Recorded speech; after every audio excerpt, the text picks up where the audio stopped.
Olá a todos, sejam bem-vindos a mais uma aula de patologia. Não esquece de seguir o canal e vou dar parabéns para todo mundo que conseguiu assistir a aula de ontem.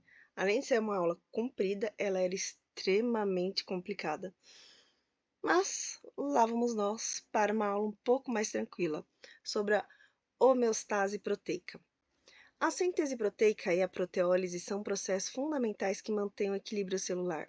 Juntas, as vias constituem a homeostase proteica, ou proteostase, essencial para a sobrevivência e função adequada das células. As células estão sempre precisando renovar as proteínas. Elas possuem vida útil limitada e precisam ser constantemente renovadas. A célula mantém o programa ativo de síntese para substituir as proteínas envelhecidas ou que apresentam qualquer defeito. Esse processo contínuo garante que as funções celulares sejam mantidas com máxima eficiência, eliminando as proteínas danificadas que poderiam comprometer a homeostase. E as etapas, né? A transcrição gênica, o gene é transcrito no núcleo, produzindo RNA primário. Esse RNA processado gerando RNA mensageiro. O RNA mensageiro é transportado do núcleo para o citoplasma e faz, então, a tradução em proteína nos ribossomos. E onde acontece? No retículo endoplasmático liso, os poliribossomos são sintetizadas proteínas que permanecem no citosol, ou são direcionadas para organelas como mitocôndria, peroxissomos e núcleo celular. Já no retículo endoplasmático granular ou grosso, o retículo endoplasmático rugoso, que é o que a gente mais escuta, né? São produzidas proteínas destinadas à exportação celular, incluindo proteínas secretadas, proteínas da membrana e enzimas lisossômicas. Como eu usei o livro, eles colocaram granular e reg, não hair, aí eu fiquei toda confusa. Mas é retículo endoplasmático rugoso, como a gente conhece. As modificações no retículo endoplasmático. No interior do retículo endoplasmático, as proteínas nascentes passam por modificações essenciais que determinam sua estrutura e função final. Glicosilação, adição de carboidrato à estrutura proteica. Formações de pontes de sulfeto, ligações SS entre resíduos de cisteína e dobramento proteico. Essa a gente já conhece bem, né? Aquisição da estrutura tridimensional funcional. E a glicosilação? Tipos e funções. Ligações N-glicosídicas que ocorrem em resíduos de asparagina que estão separados de serina e teonina por um aminoácido qualquer. Todos os peptídeos nascentes recebem oligosacarídeo dessa configuração. E as ligações O-glicosídicas, formadas em hidroxilas de aminoácidos alcoólicos como serina e teorina, em aminoácidos posteriormente hidroxilados como hidroxiprolina e hidroxilisina. E a importância da glicosilação. Os oligosacarídeos conferem estabilidade ao peptídeo e favorecem o dobramento adequado da proteína nascente. A glicosilação é completada quando a proteína chega ao complexo de Golgi. Tá? Que difícil. Que é o nosso correio, né, da célula. A formação de pontes de sulfeto. As pontes de sulfeto são formadas pela ação da enzima de sulfeto isomerase, que transfere elétrons para cisteínas da proteína nascente. Essa enzima catalisa a formação de ligantes de sulfeto entre dois aminoácidos sulfurados, processo fundamental para a aquisição da estrutura terciária da proteína. As pontes de sulfeto estabilizam a conformação tridimensional das proteínas, sendo especialmente importantes em proteínas secretadas e de membrana. O processo de dobramento. As ligações de lectinas. Calnexina e calreticulina ligam-se em via de resíduos de carboidrato, impedindo agregação espontânea. A ação das chaperonas, as proteínas HSP e Heat Shock Protein, do grupo BIP, comandam o dobramento adequado. A facilitação por isomerases. As isomerases peptil-prolil acelera a rotação em ligações peptídicas e a estrutura final. A proteína adquire sua estrutura terciária ou quaternária definitiva. A estrutura quaternária no retículo endoplasmático. Formada pela associação de múltiplas subunidades proteicas, também é adquirida no retículo endoplasmático.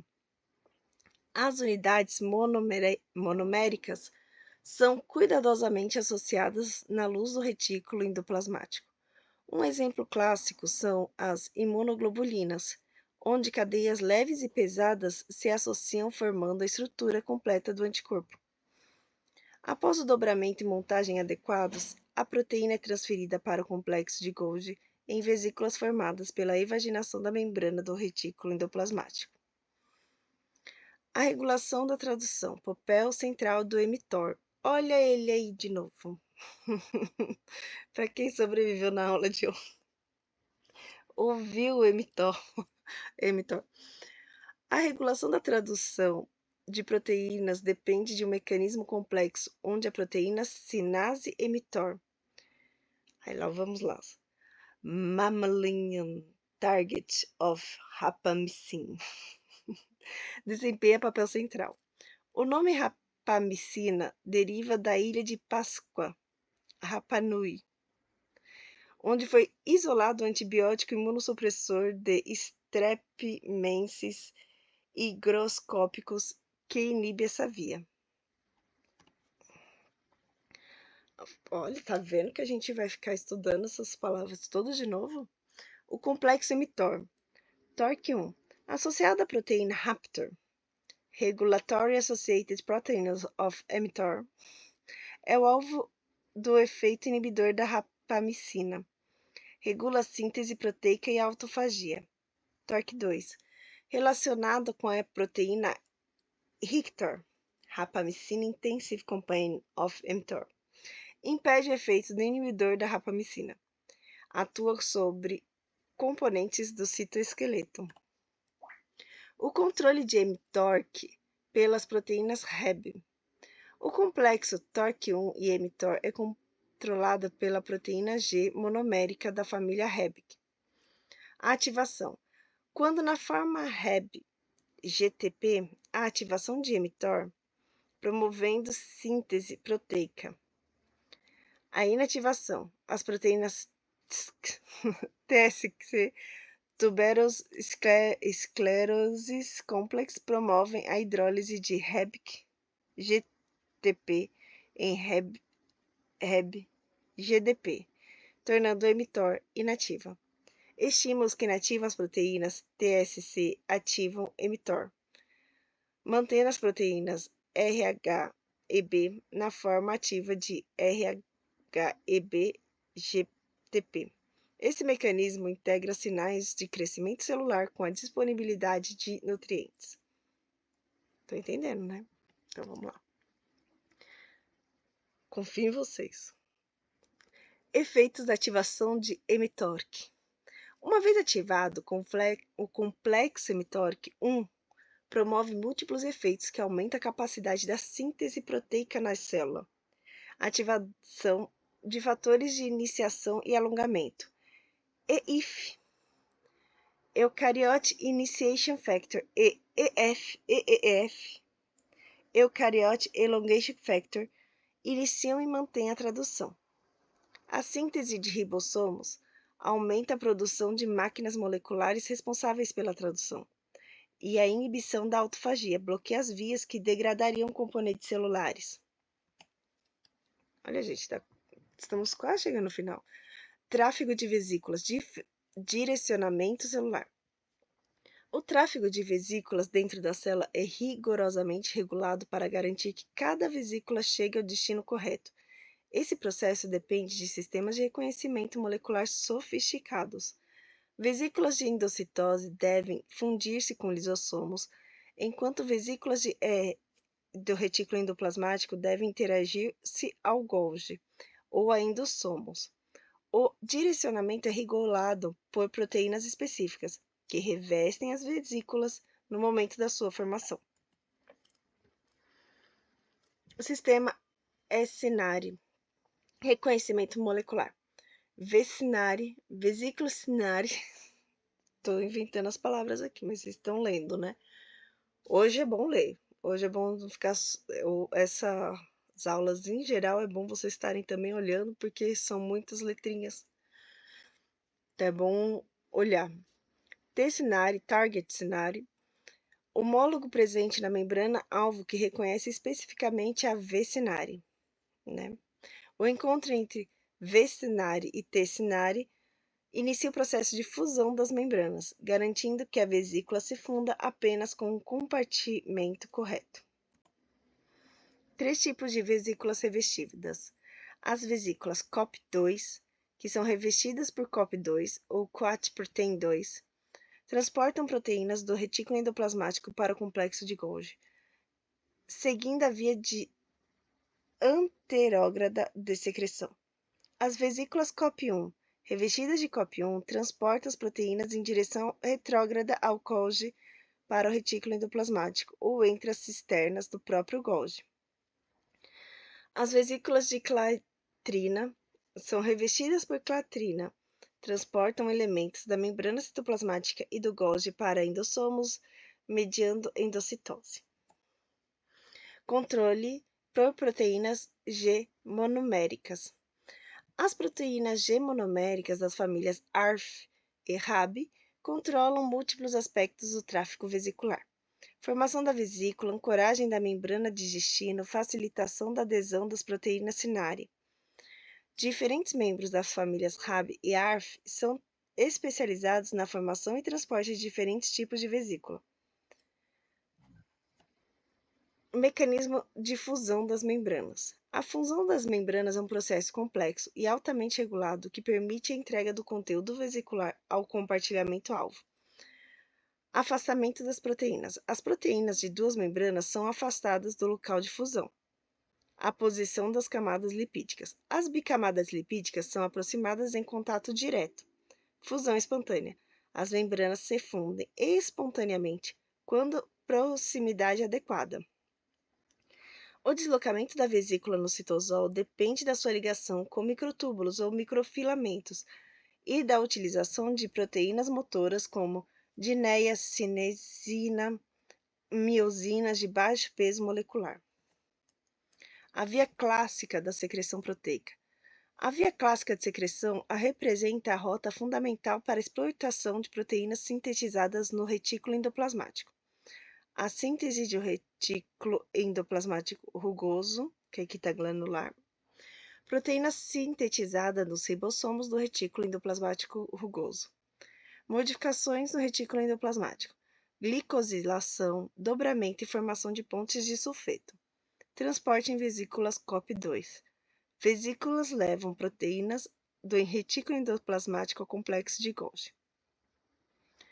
Processamento no Golgi. Modificações finais do carboidrato e endereçamento. E a secreção. Vesículas são revestidas com clatrina, fundem-se com a membrana plasmática.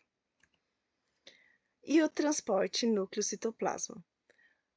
O trânsito das moléculas entre o citoplasma e o núcleo ocorre através dos poros de membrana nuclear, um processo altamente seletivo e regulado.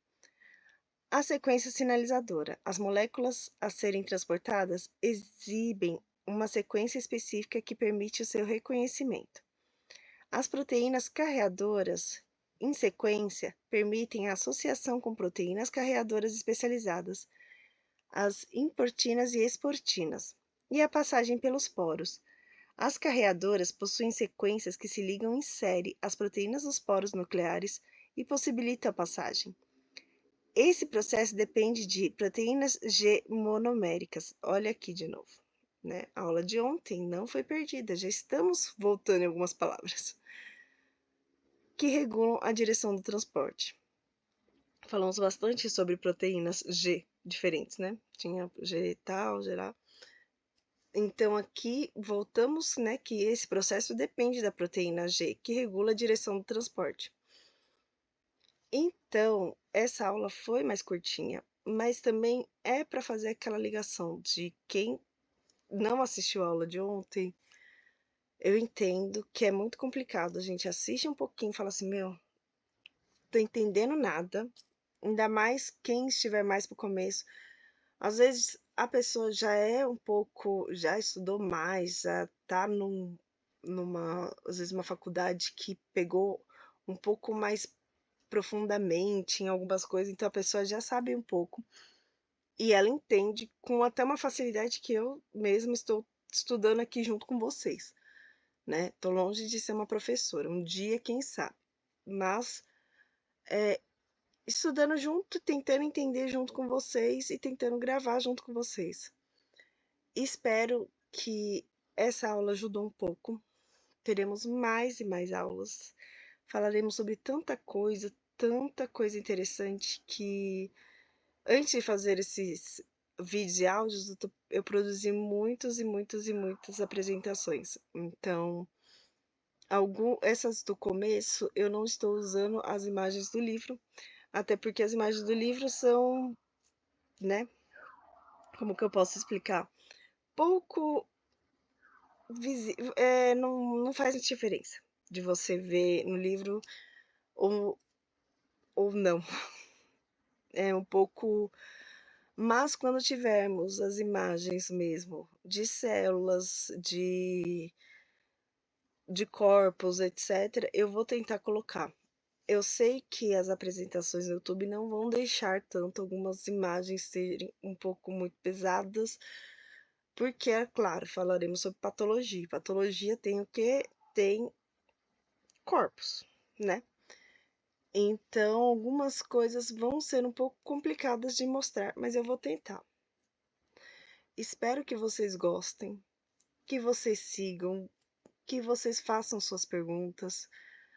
Ah, provavelmente vai ter gente querendo aulas anteriores a isso para tentar entender um pouco mais da célula, para tentar entender um pouco mais de outras coisas, a parte química, a parte bioquímica, a parte fisiologia, porque a gente já está em pato, né? Então, o início da pato é muito um remember, né? Um pouco falando um pouco de transporte de membrana, um pouco de formação de proteína, mas para um pouco mais para frente vai ser doença, doença, doença, doença, doença, doença, doença. Então, é interessante para você, quando chegar nas doenças, entender essa parte, porque vai ter retorno. Vai ter hora que a gente vai estar nas doenças falando sobre o transporte. Vai ter hora que a gente vai estar falando de alguma doença e vai estar falando sobre um detalhe no gene. Enfim, muito obrigada por ver até aqui e espero vocês na próxima aula. Um abraço.